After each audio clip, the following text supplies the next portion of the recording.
महाराष्ट्रातील सर्व विद्यार्थ्यांचं OMG मराठी ITI या यूट्यूब चॅनलमध्ये पुन्हा एकदा मनापासून स्वागत करतो। तर थंबनेलवरती तुम्ही वाचलंच असेल की आजचं जे सेशन आहे सर्वात महत्त्वाचं आहे कोणासाठी, तर सेकंड इयरच्या विद्यार्थ्यांसाठी, तेही इलेक्ट्रिशियन ग्रुपमधल्या, जसं की इलेक्ट्रिशियन झालं, वायरमन झालं, इलेक्ट्रोप्लेटर झालं, या खास जे महत्त्वाचे इलेक्ट्रिकलमध्ये येतात त्या सर्व ट्रेडच्या विद्यार्थ्यांकरता अगदी महत्त्वाचं सेशन आहे। कारण आजच्या सेशनमध्ये आपण काय करणार, निम्मीच्या MCQ घेणार आहे, परंतु कोणाचे, सर्वात महत्त्वाचं म्हणजे इलेक्ट्रिशियन ट्रेडच्या इंजिनिअरिंग ड्रॉइंगचे। कशाचे? इंजिनिअरिंग ड्रॉइंगचे। त्याला आपण ED म्हणतो। काय म्हणतो आपण? ED म्हणतो। ठीक आहे। आता इंजिनिअरिंग ड्रॉइंगचे पेपरमध्ये थिअरीमध्येच आपल्याला 6 प्रश्न इन्क्लूड असतात।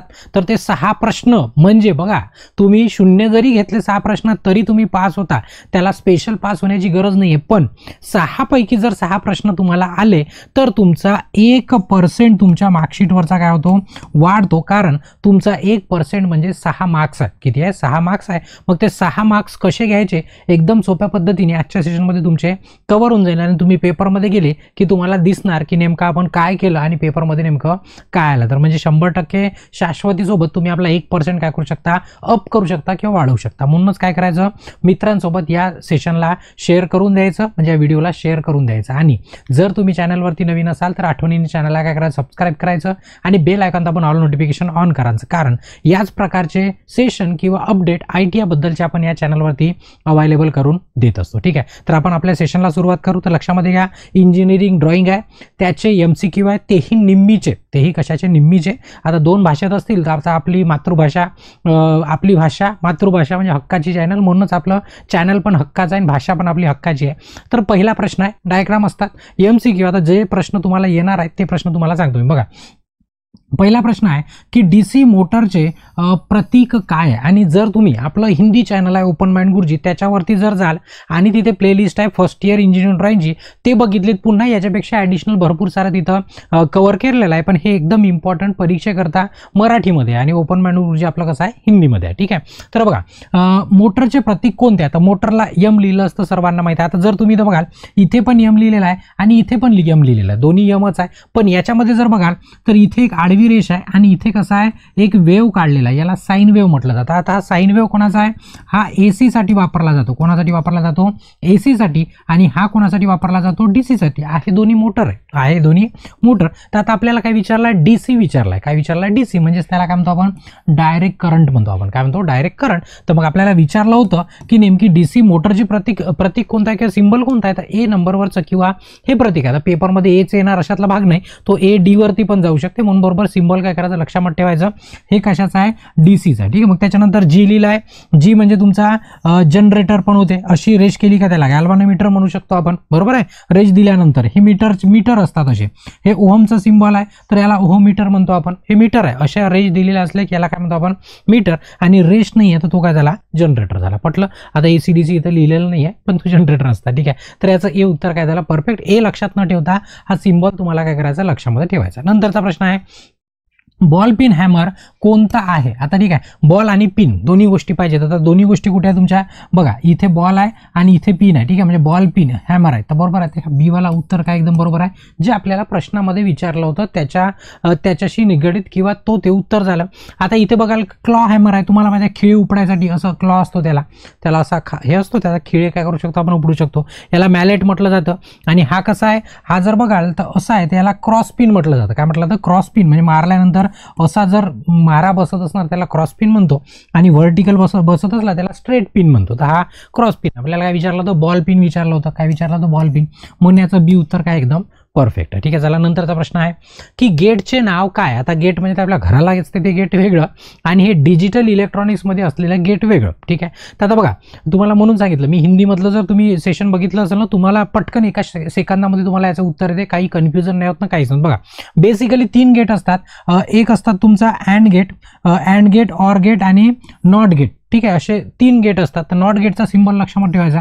नॉट गेटच्या सिंबलमध्ये असा त्रिकोण असतो, समोर असा गोल असतो, समोर काय असतो? गोल असतो। याला नॉट म्हटलं जातं। काय म्हटलं जातं? नॉट म्हटलं म्हणजे गाठ बांधून ठेवली जाते, म्हणजे पाईपात पाणी समोर नाही गेलं पाहिजे, त्याला नॉट गेट म्हणतं। ठीक आहे। आता बघा, लक्षात काय ठेवायचं आहे, नॉट गेट तर तुम्हाला समजलं, एकदम सोपं आहे। अँड गेट लक्षात ठेवायचं। आता अँड गेटमध्ये इथे काय D लिहिला आहे ना, सेम जर D सारखा सिंबल असला तर याला म्हणायचं आपण, काय म्हणायचं, याला कोणता गेट म्हणायचं, आणि गेट म्हणजेच त्याला आणि म्हणजेच त्याला अँड म्हणतो, ट्रान्सलेट नका करू, त्याला अँड गेटच लक्षात ठेवा, हा झाला अँड गेट बरोबर आहे. तर हे न हे सारखंच दिसत आहे, म्हणजे याचा अर्थ हा कोणता गेट झाला, अँड गेट झाला. ठीक आहे. इन केस आता अँड मध्ये पण नॅन्ड गेट येतो, काय येतो, NAND नॅन्ड गेट येतो. तर हे एन जर लागला तर एन कोणाचा असतो, या नॉटचा असतो. तर मग अशा वेळेस इथे सिम्बॉल काय येणार, असा गोल आला असता जर काय असता नॅन्ड गेट असता. तर आता शिल्लक राहिला ऑर गेट. तर याच्यापेक्षा वेगळा जर गेट बघितला तुम्ही तर एकच गेट आहे, अशा पद्धतीचा तो तुम्हाला गेट दिसतो. ठीक आहे. तर याच्यातनं दोन येतात, हा काय झाला, ऑर गेट झाला. आणि ऑर गेटला पुन्हा या दोघांचा मिळून काय होतो, एक नॉर गेट बनतो. काय बनतो, NOR नॉर गेट बनतो. जर नॉर म्हणजे एन लागला, एन कुठनं आला, नॉट गेट कडनं, तर याच सिम्बॉलला इथं काय लावला जातो, नॉट लावला जातो. नॉट लावला तर मग तो नॉर गेट होऊन जातो. तर लक्षात फक्त एकच गेट ठेवा, हे तर तुम्हाला नॉट गेट तर काही विषयच नाही, फक्त ऑर आणि याच्यामध्येच विद्यार्थ्यांना कन्फ्युजन होते. तर अँड मध्ये काय करायचं, अँड म्हणजे डी सारखा दिसला तो समजायचा कोणता, आपला अँड गेट. म्हणून आपलं उत्तर पण काय झालं, याचं डी झालं. त्याच्यामध्ये एक्स नॉर वगैरे आहे, तर हे ॲडिशनल आहे. याच्यानंतरची पण गेट इथं रेषा वाढत गेल्या की ते गेटचे नावं बदलत जातं. ठीक आहे.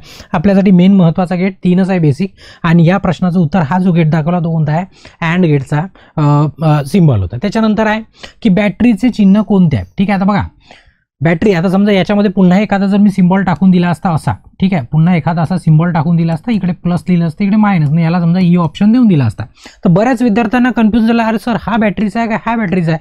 तर लक्षामध्ये घ्या, एकच प्लस आणि एकच मायनस आहे, तर याला सेल म्हटलं जातं. काय म्हटलं जातं, सेल म्हटलं जातं. आणि नंबर ऑफ सेल्स जेव्हा मिळतात, म्हणजे सेल मिळून काय तयार होते, आपली बॅटरी तयार होते. काय तयार होते, बॅटरी. बघाल तुम्ही इथे एक सेल झाला, हा एक सेल झाला, आणि हा काय झाला, दुसरा सेल झाला, म्हणजे 1 आणि 2 सेल लागले, म्हणून याला आपण काय म्हणू, बॅटरी म्हणू. काय म्हणू आपण, बॅटरी म्हणू.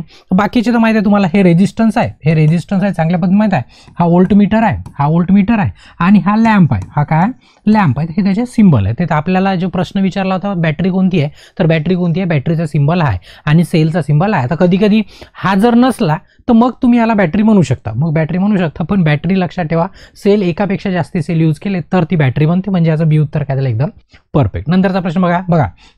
आता बघा ड्रॉइंग मधला प्रश्न आहे, निम्मीचाच प्रश्न आहे, पण दिसताना थेरॉटिकल दिसतं. दिसताना काय दिसतंय तुम्हाला, थेरॉटिकल दिसतंय. बघा काय म्हणताय, स्वयंचलित लोडमध्ये कोणता भाग उष्णता नियंत्रण, बघा लक्षात घ्या, उष्णता नियंत्रित करते. तर आता स्वयंचलित लोह म्हणजे काय, ऍक्च्युअली त्यांनी इस्त्री लिहायला पाहिजे होतं. काय लिहायला पाहिजे होतं, इस्त्री लिहायला पाहिजे होतं, कारण की इथं आयरन लिहिलं आहे. म्हणजे आपली प्रेस माहिती आहे ना, कपडे प्रेस करतो आपण, त्याला इस्त्री म्हणतो आपण. स्त्री वेगळी आणि इस्त्री वेगळं, लक्षात ठेवा. तर त्या स्त्रिया म्हणतो झाली, इस्त्री जी आहे आपली, ती इस्त्री कंट्रोल करतो आपण. टेम्परेचर काय होतं, त्याचं कंट्रोल होते. मग टेम्परेचर कंट्रोल करण्यासाठी कोणीतरी लागतं ना, कोणीतरी लागतं. तर मग नेमकं टेम्परेचर कोण, कारण तुम्हाला माहित आहे की सप्लाय दिला, प्रेस जर गरम झाली आपली तर ऑटोमॅटिक कट होते म्हणजे ऑटोमॅटिक बंद होते. पुन्हा थंडी झाली की ऑटोमॅटिक सुरू होते, बरोबर आहे. तर त्याला आपण काय म्हणतो, इलेक्ट्रिक आयरन म्हणतो. तर त्याला नियंत्रित करण्यासाठी थर्मोस्टॅट वापरला जातं. काय वापरला जातं, थर्मोस्टॅटिक स्विच वापरला जातं. कधी कधी थर्मोस्टॅट असं ऑप्शन येतं. तर थर्मोस्टॅट काय करतो, टेम्परेचर सेन्स करतं आणि ऑन ऑफ करून आपल्या प्रेसचं टेम्परेचर मेंटेन. कारण अति जर गरम झाली तर ते पेटायचे कपडे, बरोबर. तसं होत नाही, कारण याच्यामध्ये थर्मोस्टॅट लागलेलं असतं. म्हणून याचं सी उत्तर काय एकदम बरोबर आहे. ठीक आहे. आता तुम्हाला प्रश्न पडू शकते, ड्रॉइंगमध्ये प्रश्न कसा आला तर मलाही नाही माहिती, ते निम्मीवाल्यांना माहीत आहे.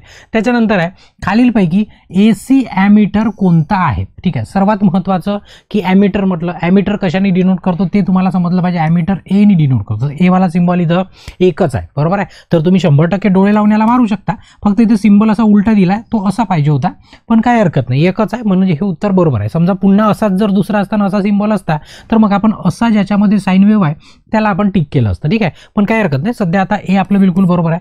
आता बाकीचे तर तुम्हाला माहिती आहे, हे काय फ्रिक्वेन्सी आहे, फ्रिक्वेन्सी मीटर, हे ओहम मीटर आणि हे व्होल्ट मीटर. बाकीचं सांगायची गरज नाही. तर आपल्याला काय पाहिजे होतं, AC पाहिजे होता. तर ए तर इथं ऑलरेडी आहे आणि हा काय झाला, ACचा सिम्बॉल झाला. काय झाला, ACचा सिम्बॉल. ठीक आहे. चला नंतरचा प्रश्न आहे, का दिलेले चिन्ह ओळखा. आता चिन्ह ओळखामध्ये आता तुम्हाला माहित आहे की हा सिम्बॉल आहे ACचा. कशाचा आहे, ACचा. हे म्हणजे आता तुम्हाला माहित आहे असणार, आता तुम्ही ITI संपत आला, आपला ITI संपत आला, तुम्हाला हे सर्व माहिती आहे. याला काय म्हणतो, AC म्हणतो. ठीक आहे. अल्टरनेटिंग करंट इथं सरळच दिलाय. काय दिलेला आहे, AC, म्हणजे A वरती काय आहे, A वरती AC आहे, तर उत्तर पण काय AC आहे. बाकीचं तुम्हाला माहिती आहे, DC जर असतं तर एक सरळ लाईन असती. ओम जर असतं, ओम म्हणजेच आपलं आता ओहम मीटर असतं तर असं असतं ओहम मीटर. ठीक आहे. ओहम मीटर असं असतं, ते रेजिस्टन्सचा सिम्बॉल झाला. आता इंडक्टन्स मीटर नाही, तर इंडक्टन्सचा जर सिम्बॉल असता तर इंडक्टन्सचा सिम्बॉल तो असा असता. ठीक आहे. तर हे बाकी तेवढं लोड घ्यायची गरज नाही, फक्त महत्त्वाचं लक्षात ठेवा, हा कशाचा आहे, ACचा आहे. ठीक आहे. चला नंतरचा प्रश्न आहे की AC व्होल्टेज वाढवणारे किंवा कमी करणारे स्थिर मशीन कोणते. लक्षात घ्या, सर्वात महत्त्वाचं AC व्होल्टेज, कोणता व्होल्टेज, AC व्होल्टेज वाढवणारे किंवा कमी करणारे मशीन कोणते आहे, स्थिर मशीन कोणते आहे. स्थिर म्हणजे स्टॅटिक डिव्हाइस, म्हणजे स्टॅटिक डिव्हाइस एका जागेवर थांबलेला असा कोणता डिव्हाइस आहे की व्होल्टेज वाढवतो आणि कमी करतो. तुम्हाला माहित आहे आपल्या इलेक्ट्रिकलमधली ट्रान्समिशन, डिस्ट्रीब्युशन, जनरेशनमधलं हर्ट म्हणू शकतो आपण, ट्रान्समिशनमधलं तरी कमीत कमी. त्याला आपण ट्रान्सफॉर्मर म्हणतो. ट्रान्सफॉर्मरचं काम काय, तो व्होल्टेजला अप पण करू शकते आणि व्होल्टेजला डाऊन पण करू शकते विदाऊट चेंज इन फ्रिक्वेन्सी, म्हणजे फ्रिक्वेन्सीमध्ये वारंवारतेत कोणतेही बदल न करता व्होल्टेजमध्ये जर कमी जास्त करत असणार तर त्याला आपण काय म्हणतो, ट्रान्सफॉर्मर म्हणतो. म्हणून याचं हे उत्तर काय एकदम परफेक्ट. बाकीच्या गोष्टी तुम्हाला माहित आहे, ठीक आहे. त्याच्यानंतर बघा 250 व्होल्टेजपेक्षा कमी व्होल्टेजला म्हणतात, नेमकं काय म्हणतात असं विचारलं, काय म्हणतात पाहिजे होतं. व्होल्टेज किती, 200 व्होल्टपेक्षा कमी, 200 व्होल्टपेक्षा कमी किंवा 200 व्होल्टच पकडून झालं जवळजवळ, त्याला आपण काय म्हणतो, त्याला म्हणतो लो टेन्शन म्हणतो. काय म्हणतो आपण, लो टेन्शन, म्हणजे लो टेन्शन कमी ताणवाली लाईन म्हणतो, म्हणजे व्होल्टेजला डिस्ट्रीब्यूट केलं असतं, ठीक आहे. आता लो टेन्शन म्हणजे जवळपास समजा की प्रत्येक ठिकाणी तर 650 पर्यंत पण घेतलं जातं, पण जनरली समजा 250 म्हणा किंवा सरळ 1 किलो व्होल्ट पर्यंत, 1 किलो व्होल्ट पर्यंत आपण त्याला लो टेन्शन म्हणतो. ॲक्च्युली 625 पर्यंतच आहे.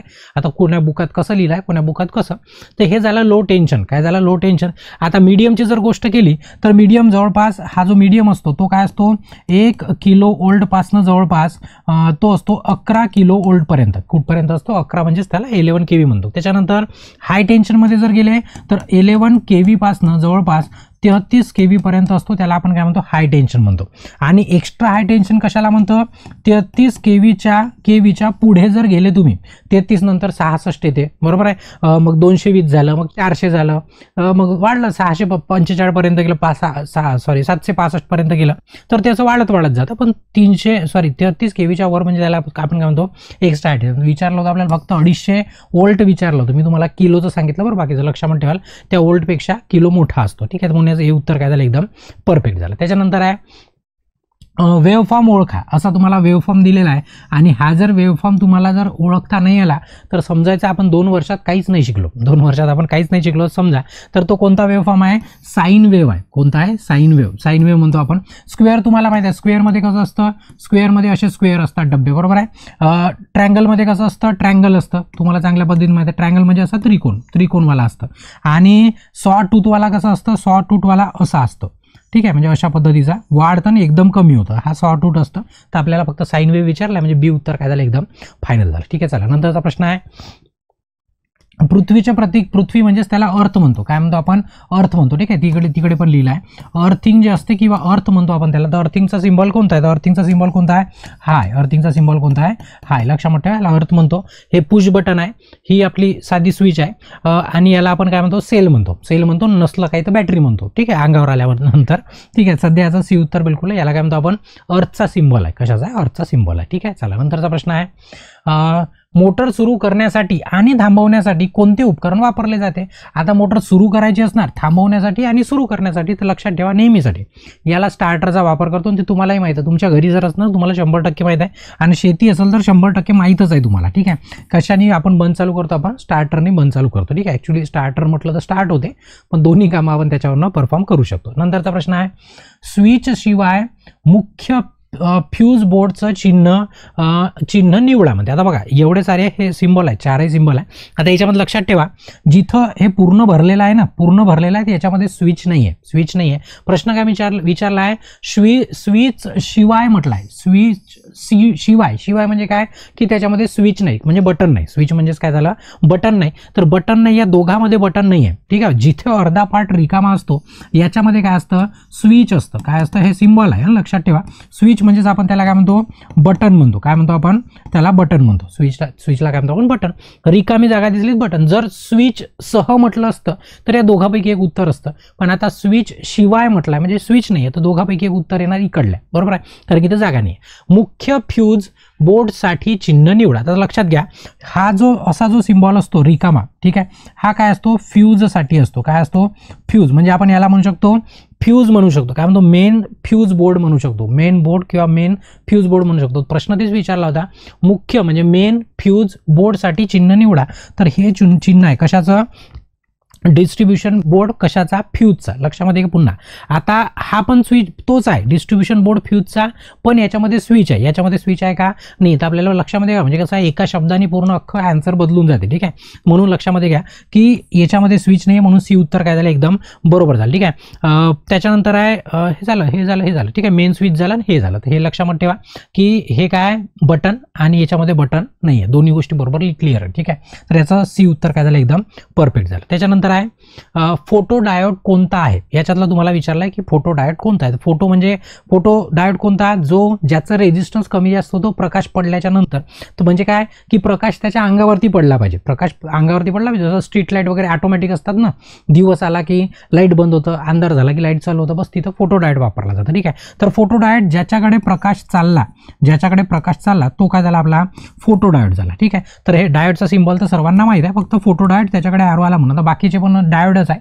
पण आता ते वेगळे त्यांचे नावं ठेवले, रामा गुमा अशासारखे नाही का, श्याम राम श्याम असे नाव आहे त्याचे. ठीक आहे, तर याला जर असा असला तर याला टनेल डायोड म्हटलं जातं, म्हणजे तो असा गुफा बनवत जातो. ठीक आहे, याला स्कॉटी डायोड म्हटलं जातं. जर असा असला तर स्कॉटी डायोड, तोच जर असा असता, ठीक आहे, असा असता तर त्याला झेनर डायोड म्हटलं असतं. काय म्हटलं असतं, झेनर डायोड. आता कोण्या पुस्तकात उलटं पण देऊन असतं. आणि त्याच्यानंतर याला पिन डायोड म्हटलं जातं. याला असा पंख जर असला तर याला पिन डायोड म्हटलं जातं, PIN. ठीक आहे, पिन डायोड म्हटलं जातं. आपल्याला बाकीच्याचं काम नाही आहे, आपलं सी उत्तर काय एकदम परफेक्ट आहे. कसं आहे, काही बदल झाला तर तुमच्या लक्षात आलं पाहिजे की नेमकं सरांनी काय सांगितलं होतं आपण नेमकं काय शिकलो ते. ठीक आहे, त्याच्यानं आता मी पटपट काय करू शकतो, असे प्रश्न वाचू शकतो, याचं ए याचं बी, याचं 10 मिनिटात 25 प्रश्न खतम करू शकतो, पण त्याला माझ्याजवळ अर्थ नाही आहे त्या गोष्टीला. ठीक आहे, बघा चिन्हांचे नाव काय, आता हे चिन्ह दिलेलं आहे त्याचं नेमकं नाव काय, त्याचं नाव तुम्हाला पाठ करावं लागेल. याला मायक्रोफोन म्हटलं जातं. काय म्हटलं जातं, मायक्रोफोन म्हटलं जातं, पण कोणतं, कंडेन्सर मायक्रोफोन. काय म्हणतो आपण त्याला, कंडेन्सर मायक्रोफोन. ठीक आहे, तर याच्यानंतरचा प्रश्न आहे की संरक्षणात्मक साधन कोणते आहे. संरक्षणात्मक म्हणजेच काय, प्रोटेक्टिव्ह डिव्हाइस कोणतं, याच्यातलं कोण प्रोटेक्ट करतं. मॅग्नेट आहे, कॅपॅसिटर आहे, रेझिस्टन्स, हे काही प्रोटेक्ट करणारे नाही, हे इक्विपमेंट झाले, एलिमेंट झाले आपल्या सर्किटमधले.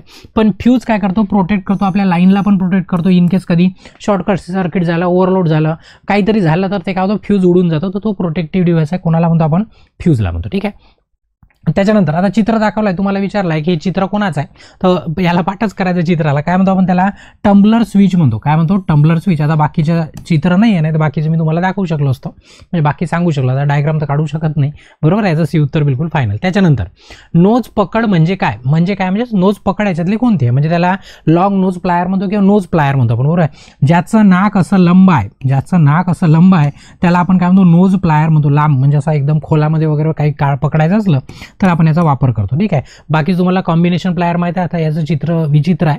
ठीक आहे, त्याचं सी उत्तर बिलकुल बरोबर.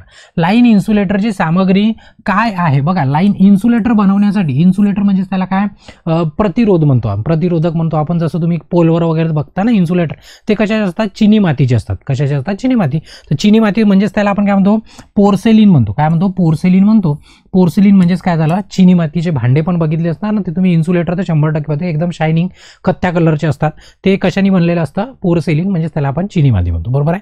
चला, नंतरचा प्रश्न आहे की खालील चित्रात नॉट गेट. आता बघा किती सोपा आहे, एकदम तुम्ही नॉट पटकन शोधू शकता. आता तुम्हाला चांगल्या पद्धतीने माहित झालं, एक त्रिकोण आणि त्याला जर गाठ बांधलेली असली अशी, तर हा काय झाला, आपला नॉट गेट झाला. काय झाला, नॉट गेट झाला. आता तुम्ही ओळखू शकता, बघा याच्यामध्ये बघाल तर डी आहे, म्हणजे हा काय झाला तुमचा अँड गेट झाला. का अँड गेट झाला, याला हा डायोड आहे, हा काय डायोड आहे, बरोबर आहे. हा काही गेट नाही आहे, त्याला डायोड म्हणतो. आता हा तुम्हाला माहिती आहे, हा असा आहे तर याला आपण जनरली काय म्हणतो, ऑर गेट म्हणतो. काय म्हणतो, ऑर गेट. पण इथे काय लागलाय, नॉट लागलाय, म्हणजे हा काय झाला, नॉर गेट झाला. काय झालं ना, म्हणजे आता तुम्हाला काही विचारलं तरी पटकन तुम्ही याचं उत्तर देऊ शकता. सध्या या प्रश्नाचं उत्तर ए बिलकुल बरोबर आहे. त्याच्यानंतर आहे 3 पिन सॉकेट ओळखा. ठीक आहे, आता एवढं तर सर्वांना समजते 3 पिन पाहिजे. आता इथं 2 आहे तर तुम्ही हे सोडूनच द्या. आता दोघात कन्फ्युजन होऊ शकते, पण लक्षामध्ये घ्या, वरती मोठा होल असतो हा कशाचा असतो, अर्थिंगचा असतो. कशाचा असतो, अर्थिंगचा. आणि 2 छोटे होल असतात. 2 कसे असतात, छोटे होल असतात आणि ते खाली असतात. म्हणजे याला पलटवून दिलं तर आपण त्याला सध्या तशा सिम्बॉलला, जसं आता याच्यामध्ये बघाल खाली सिम्बॉल म्हणजे एक खाली गेलाय आणि 2 वरती आहेत, याला आपण सध्या सॉकेट म्हणू शकत नाही. हे आपलं काय 3 पिन सॉकेट म्हणण्याचं बी उत्तर काय एकदम परफेक्ट आहे. ठीक आहे, झाला. नंतरचा प्रश्न आहे, कुठे गेला, इलेक्ट्रिक आणि इलेक्ट्रॉनिक सर्किटमध्ये मायक्रोफोन. ठीक आहे. मायक्रोफोन सामान्यसाठी वापरलेले चिन्ह ओळखा. तर मायक्रोफोनचा सिंबल आत्ताच आपण कंडेन्सर मायक्रोफोन तुम्हाला मी दाखवला होता ना, सेम असा सिंबल होता, फक्त त्याच्यामध्ये काय होतं, कॅपॅसिटर टाकलेलं होतं म्हणून त्याला कंडेन्सर म्हटलं. तर याच्यात कॅपॅसिटर नाही आहे, फक्त त्याने काय म्हटलं, मायक्रोफोन म्हटलं आहे, म्हणून ह्या मायक्रोफोनचा काय झाला, सिंबल झाला, म्हणून याचं डी उत्तर काय बरोबर आहे. ठीक आहे, तो फक्त कंडेन्सर होता, पण मधामध्ये कंडेन्सर म्हणजे त्याला कॅपॅसिटर म्हणतो आपण. ठीक आहे. त्याच्यानंतर आहे की डायरेक्ट आणि अल्टरनेटिंग करंटसाठी, डायरेक्ट आणि अल्टरनेट बघा दोन्ही आलं. डायरेक्ट म्हणजे काय DC आणि अल्टरनेटिंग म्हणजे काय, त्याला म्हणतो आपण AC. चिन्ह ओळखा. आता हा डायरेक्टचा आहे, हा कसा आहे, हा DC आहे, हा AC आहे, पण आपल्याला दोन्ही विचारलं, दोन थोडी ना उत्तर देऊ शकतो आपण, बरोबर. हा DC आणि हा AC, म्हणून आपलं C उत्तर काय असणार, परफेक्ट. आता हा स्क्वेअरमध्ये आहे, आता हा पैकी फुल आहे, सध्या दिसत नाही त्याच्यामध्ये. त्याच्यानंतर सिंगल पोल MCB कोणता आहे, सिंगल पोल ज्याच्यामध्ये एकच पोल असणार. आता तुम्ही याच्यात बघाल तर 1 2 3 4 पोल आहे, याच्यामध्ये 2 पोल आहे, याच्यामध्ये 1 2 3 पोल आहे, आणि याच्यामध्ये किती आहे, एकच पोल आहे. म्हणजे आपलं उत्तर काय झालं, C बिलकुल एकदम परफेक्ट झालं. ठीक आहे, एकदम सोपं आहे, ऑब्झर्वेशन त्याचे तुम्ही प्रश्न सोडवू शकता. ठीक आहे. त्याच्यानंतर खालील चित्रातील बॅटन होल्डर ओळखा. ठीक आहे. आता बॅटन होल्डर म्हटलं आहे तर आता बघा इथे ABCD तुम्हाला ऑप्शन दिलेलं आहे. तर बॅटन होल्डर कसं असतं की 90 डिग्री असतं सरळ, म्हणजे जर मी असं लावलं तर तो लाईट तो असा लागतो. ठीक आहे, असं वरती लावलं बरोबर असा लागतो, त्याला बॅटन होल्डर म्हटलं जातं. तर हा C वाला काय तुमचा बॅटन होल्डर आहे. ठीक आहे. तर हा 25वा प्रश्न होता. ITI सेकंड इयर इलेक्ट्रिशियन ग्रुपचे जेवढे काही विद्यार्थी आहेत त्यांच्यासाठी इंजिनिअरिंग ब्रांचचे याच्यातले तुम्हाला महत्त्वाचे 6 प्रश्न पेपरमध्ये दिसतात आणि दाटपणे दिसतात. ठीक आहे, पुन्हा तुम्ही बघून घ्यायला वाटल्यास. ठीक आहे. तर हे सेशन महत्त्वाचं होतं. आता तुमचा ITI कंप्लीट झाला की तुम्हाला अप्रेंटिसशिपची लगबग लागते, तर ते सर्व नोटिफिकेशन आपल्याला, तुम्हाला माहिती आपलं चॅनल आहे CSTA लॉन्चपॅड. ठीक आहे, CSTA लॉन्चपॅड जिथं स्पर्धा परीक्षेची तयारी होते, त्या चॅनलशी जोडून जायचं. त्याच चॅनलचा व्हॉट्सअप चॅनल आहे CSTA लॉन्चपॅड, आणि त्याच चॅनलचं टेलिग्राम चॅनल पण आहे CSTA लॉन्चपॅड, म्हणजे जेणेकरून अप्रेंटिसशिपचा अपडेट असला किंवा कोणती जागा निघली तर त्याचा अपडेट तुमच्यापर्यंत पोहोचायला. ठीक आहे. तर इथे या सेशनला काय करतो मी, थांबवून देतो, आणि व्हिडिओ आवडला असेल तर आठवणीने व्हिडिओला काय करायचं, लाईक करायचं, आणि अजूनपर्यंत जर चॅनलला सबस्क्राईब नसेल केलं तर आठवणीने चॅनलला पण काय करायचं, सबस्क्राईब करायचं. ठीक आहे. इथे या सेशनला थांबवतो, ब्रेक घेतो, बाकीच्या नंतर सेशनला कंटिन्यू करू. धन्यवाद.